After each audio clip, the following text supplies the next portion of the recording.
All right, it's my pleasure to introduce Del Maticic. He recently graduated from the University of South Carolina Honors College with a degree in classics and history. And this fall, he is headed to New York University to study more of the same. Del was involved with the Secular Student Alliance chapter on his campus and founded and was president of a very busy, very successful classics club. Another big part of his life and his experience has been being part of the Columbia Unitarian Universalist Association and building up the youth ministry program there in terms of I understand, a statewide coalition that he has helped to build and is continuing to help build. In addition to all of that, he also engages in epee fencing and likes to run, and also enjoys reading beat poetry. Please join me in welcoming Del Maticic to talk about collaboration.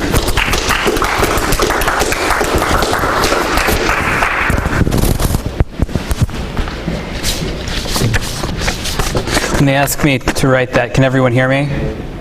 Yeah. Okay, yeah. I thought it would be written, and it sounds better in that context than that, but yeah, I didn't mean to get too personal there.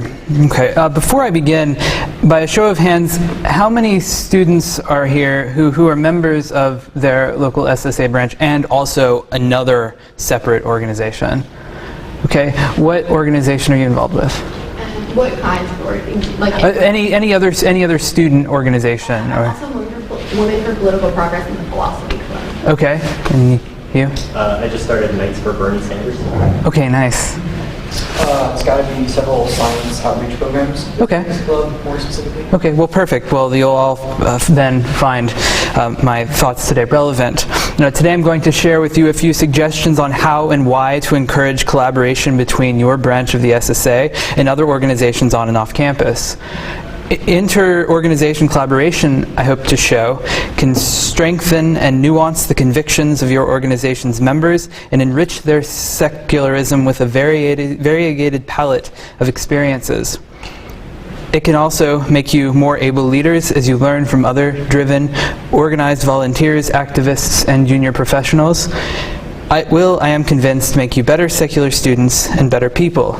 I will first provide you several examples of types of organizations I think you can work with, and then consider how and finally why you should collaborate. So, who might collaborate? I will cover 4 different... Oops, that's not good.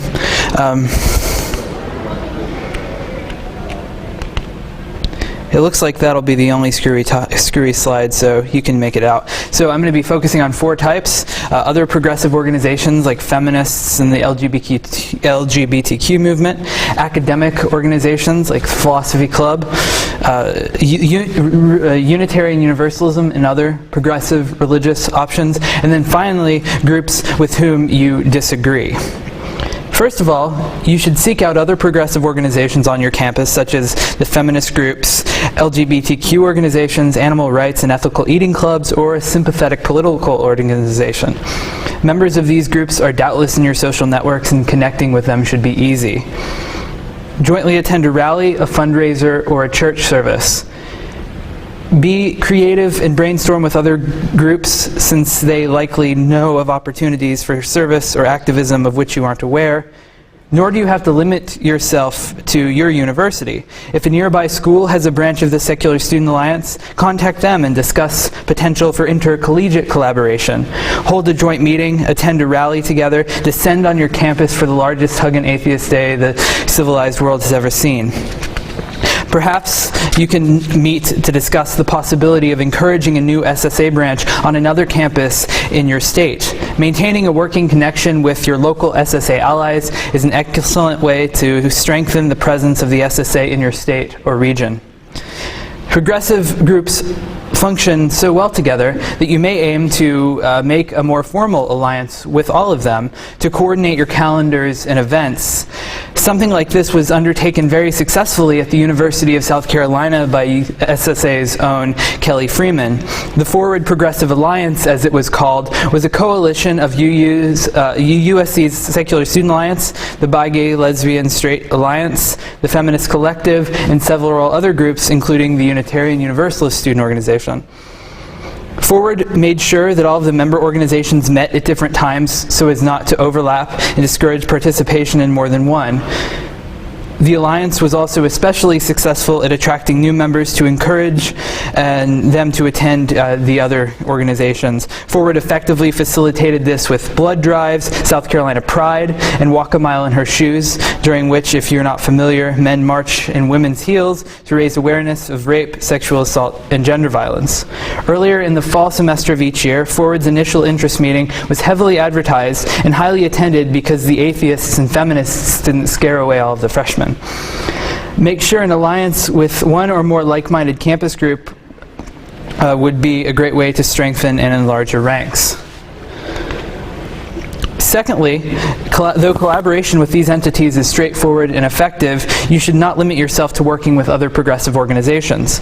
Some of the best collaboration I've seen happens between groups with different programs and priorities. For example, you may seek out academic organizations centered on science, economics, history, philosophy, or even art and poetry. If these groups are sympathetic to secularism, they will likely be happy to share their specialized knowledge and resources to collaborate on a project or event. Arrange a movie night centered on a common theme. My Classic Society, for example, did this with the Anthropology Student Association, and we watched The Life of Brian. For Darwin Day, we joined with the SSA and sponsored a talk and discussion about ancient Greek theories of natural history that preceded and anticipated modern evolutionary theory. The opportunities are really boundless and will surely enrich you and your fellow SSAers. Third, you may even consider teaming up with a progressive religious organization. Believe it or not, several of these exist. Examples include Unitarian Universalism and the United Church of Christ. As an aside, Barry Lynn, the executive director of the Americans United for the Separation of Church and State, is an ordained minister of the United Church of Christ. I think he's a particularly effective speaker, and I believe he is in the SSA Speaker Bureau, and a thoroughly interesting speaker. It is important to remember that some secularists are not atheists, some are even Christian. Attend a service or social event at a local congregation, or check your university student organization database for an affiliate club. Hosting a speaker from one of these faith communities, sending one of your members to speak before them, or co-sponsoring an event with them will show people that you are welcoming and open-minded. It will also permit you and your members to experience the world of religious folk who are probably very different from those you knew growing up. One liberal religious organization I find particularly well suited for collaboration with secular students is Unitarian Universalism. People of various faith communities take part because they do not adhere to a particular doctrinal creed. Rather, members affirm and promote 7 principles, including the inherent worth and dignity of every person, a free and responsible search for truth and meaning, and respect for the interdependent web of existence of which we are a part. As one UU minister has said, the principles are, quote, not dogma or doctrine, but rather a guide for those of us who choose to join and participate in Unitarian Universalist religious communities. Basically, as a friend of mine has said, the principles boil down to don't be an asshole. So far, I've only covered groups with whom you most likely agree on many of the key issues. But I would also encourage you to consider collaborating with groups you typically disagree with. Now, I realize it may not be best PR move to co-sponsor an event with the college Republicans, but it would be beneficial for both your group and theirs to hold a joint meeting or swap speakers.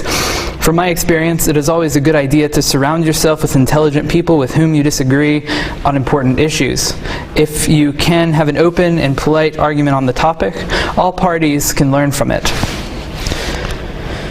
Once you've decided what you want to accomplish and with whom you want to work, it's time to organize. If you're a group leader, be proactive in contacting potential organizations. If you're not a leader but you have an idea for a potential collaboration, bring it up in a meeting. Politely contact one of the group's leaders and ask if you may attend their meeting to share your idea with the members. Be punctual, respond quickly to emails, and follow up when you promise to do something. Nothing kills potential teamwork like someone who doesn't follow up on their commitments, because let's face it, there are too many people in the world who are just like lean pockets, flaky and full of shit. Once you've committed to collaborating, form an ad hoc committee of 4 to 6 people to execute the event, 2 or 3 from each group.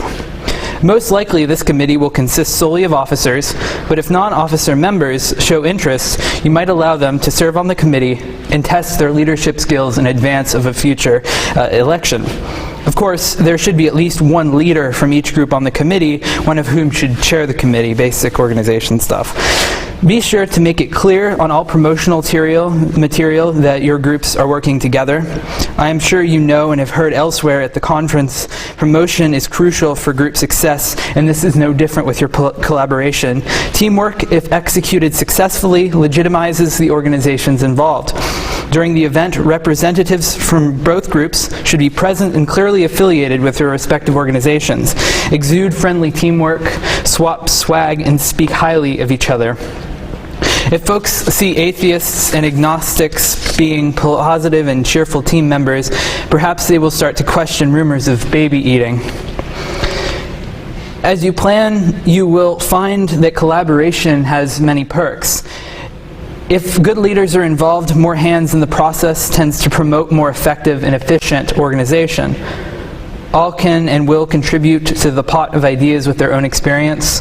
With more people involved with the planning, more of the work can be delegated, decreasing everyone's workload and freeing participants up for more complicated and time-consuming projects to organize.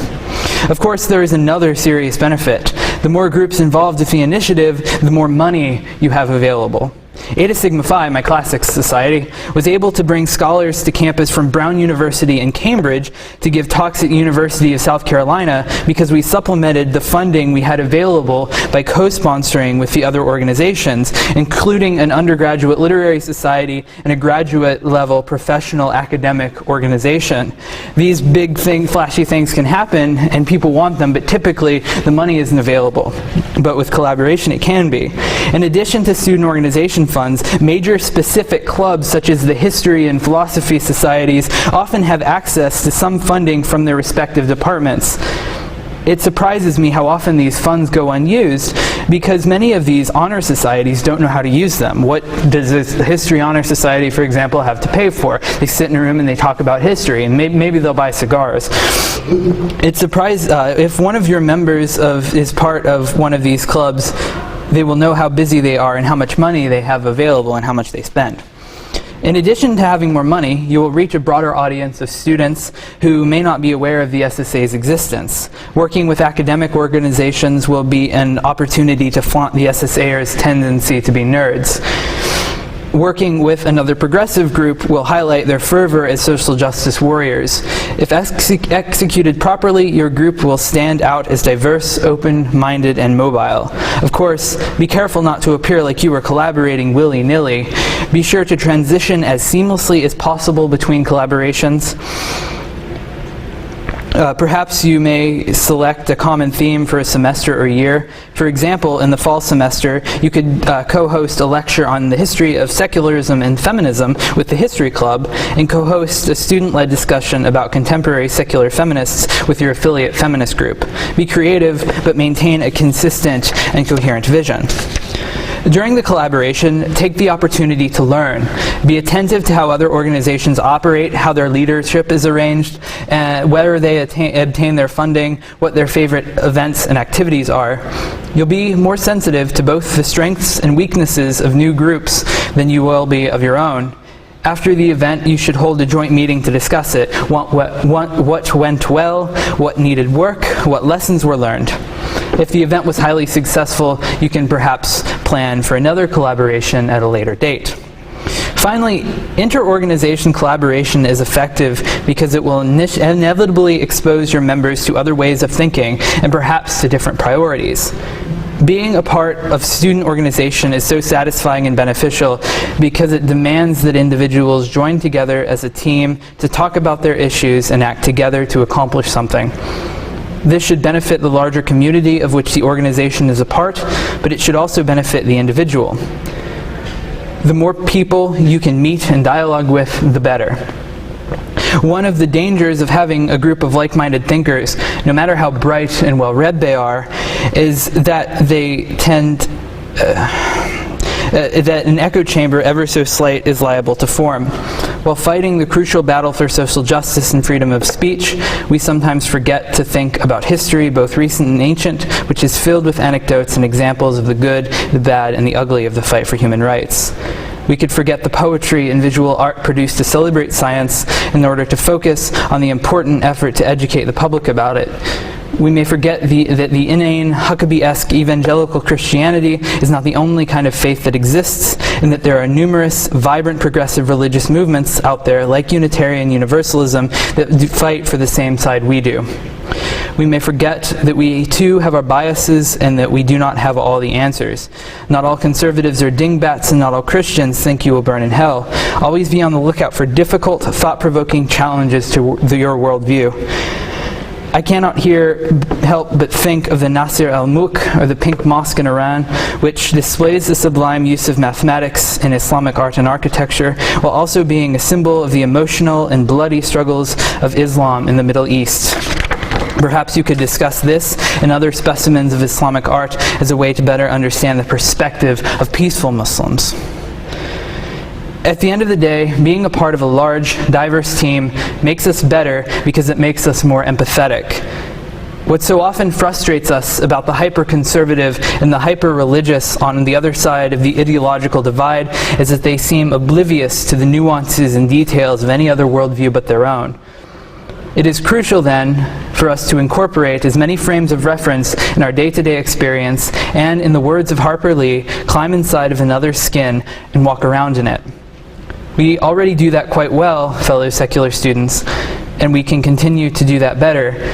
Inter-organization collaboration, as I have outlined here, is one of the means to achieve this goal. Thank you.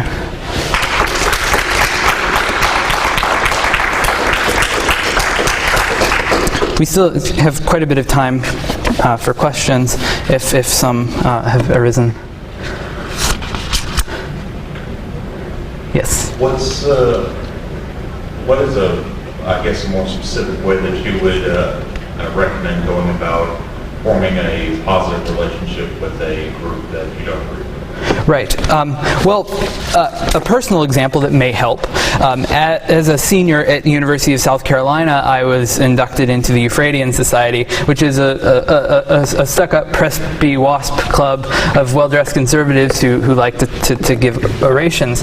And the overarching theme of the group was oratory and virtue and that sort of lofty old South ideas. But they let me in, and I was definitely a gadfly and spoke back to them and criticized a lot of their worldviews. But we did it in a respectful way. And they learned from it, and I learned from it as well. And I'm still friends with a lot of them, even though I disagree with them quite vehemently.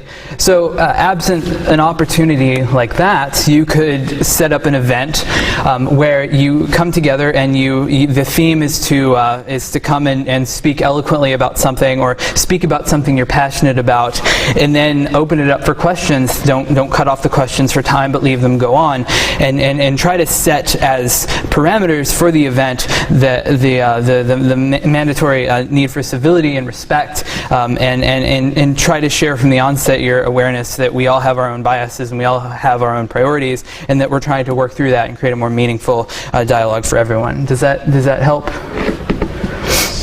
Good. You're welcome.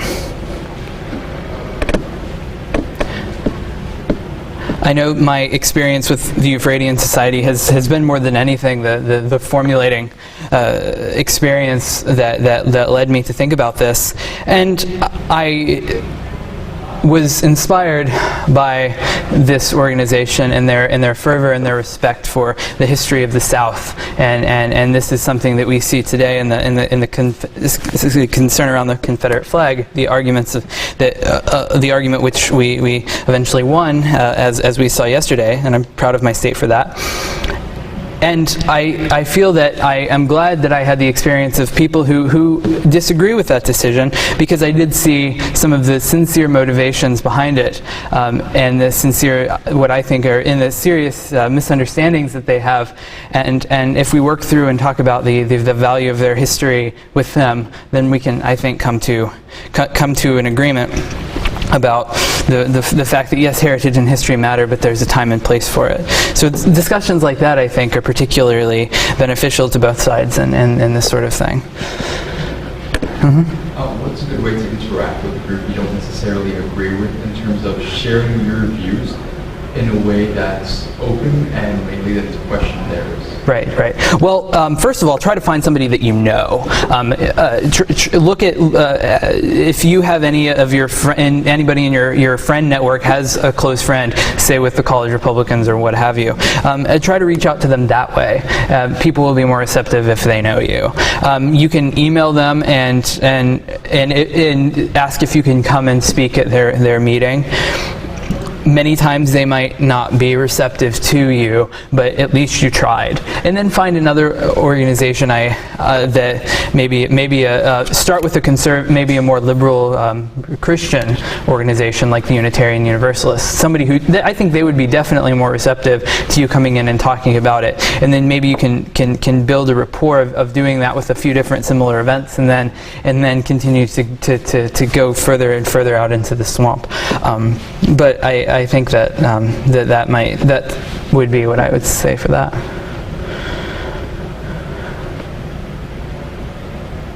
Okay.